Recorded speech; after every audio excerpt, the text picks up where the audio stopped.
How technology affects the brain and education. What modern students are learning and how to stay human in the digital age. Keynote speech by Dr. Elizabeth Carter at the 4th International Cultural Forum in New York. Understanding how the brain works can help us comprehend the structure of society. If we had in-depth knowledge of brain function, we would also gain insight into how complex systems operate, including social structures. Society is a highly intricate system governed by certain laws, and the brain is an even more complex system, a model that reflects societal processes. There are cognitive algorithms behind decision-making, and for those who have never considered this. Here's a surprising truth: we don't make decisions by recalling Aristotle or Descartes. Most of our choices are instinctive, irrational, and even dangerous. We often act without thinking. This is not a joke. This is a fundamental aspect of human cognition. The brain is always learning, everywhere and at all times. This understanding is crucial for structuring professional, general, and higher education. If there is one thing the brain cannot do, it is to stop learning. Learning happens every second, not only in classrooms or studios, but also in discussions, interactions, and daily life. If we understood how communication processes occur in the brain, we could revolutionize our approach to education and social interactions. The preparation of intellectual and social elites that align with the current state of civilization is a critical yet underdeveloped area worldwide. Elite schools with strict discipline produce future global leaders who later continue their education at institutions like Harvard. But how should we prepare students? They need to be taught how to work with information effectively. Education must be structured differently. Perhaps we should teach students entirely new skills, including how to extract, verify, and classify information correctly. We all use the internet, but how much of the content is reliable? And how much of it is dangerous? Children need guidance on where to look for information and what to believe. They must learn how to focus, control memory, and properly categorize knowledge. The brain is a highly complex neural network. If we were to stretch out all the neurons in a single human brain, they would circle the Earth 68 times or reach the Moon 7 times. And this incredible network is constantly changing. Even as we speak, our neural connections are reshaping. Learning physically changes the brain. I always tell my students that education is not just about being smart, it literally transforms their neural networks. Scientific studies confirm that the density and quality of neural pathways evolve with learning.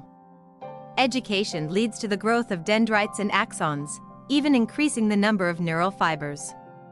These are real, measurable physical improvements.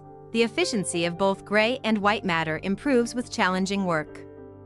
The brain needs difficulty to develop. Whether solving complex mathematical proofs, composing intricate music, or reading sophisticated literature, mental effort is essential for growth. The future holds groundbreaking technological advances, especially in nano-bioinfo-cognitive social (NBIC) technologies. These innovations will drive education towards creativity and interdisciplinary thinking. Today's children are faster learners than ever before. Their information processing speed is extraordinary, and they thrive on solving novel and unsolved problems. When I discuss research topics with my students, I remind them, these are real scientific challenges with no pre-existing answers. Perhaps they will solve them, or perhaps not. But that's the nature of progress. However, excessive reliance on technology has consequences. Studies show that individuals with severe internet addiction exhibit significant memory impairments. The so-called Google generation, or flat brain phenomenon, is a serious issue. Previously, humans recorded information for long-term preservation. Now, external memory is simply whatever device is within reach. Brain scans of individuals addicted to computers resemble those of people with alcohol or drug dependencies. This means that dependency itself is harmful. Even Bill Gates enforces a rule in his household: Wi-Fi is only available for 2 hours per day before being shut off. What will happen when robots possess consciousness and intelligence surpassing our own? I say this with concern. as we may not even recognize the presence of consciousness in machines. This is not just a casual conversation, it is a topic of serious scientific debate. The merging of humans and computers is already possible, raising enormous ethical and legal questions. A person with a brain chip never tires, never experiences stress, and possesses immense memory capacity. Is such an individual still human? How should society treat these enhanced beings? Our world is becoming fluid, transparent, unstable, and ever-changing.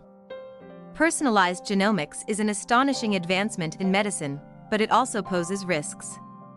If genetic data exists, it can be accessed. Discussions about granting legal status to artificial intelligence are intensifying.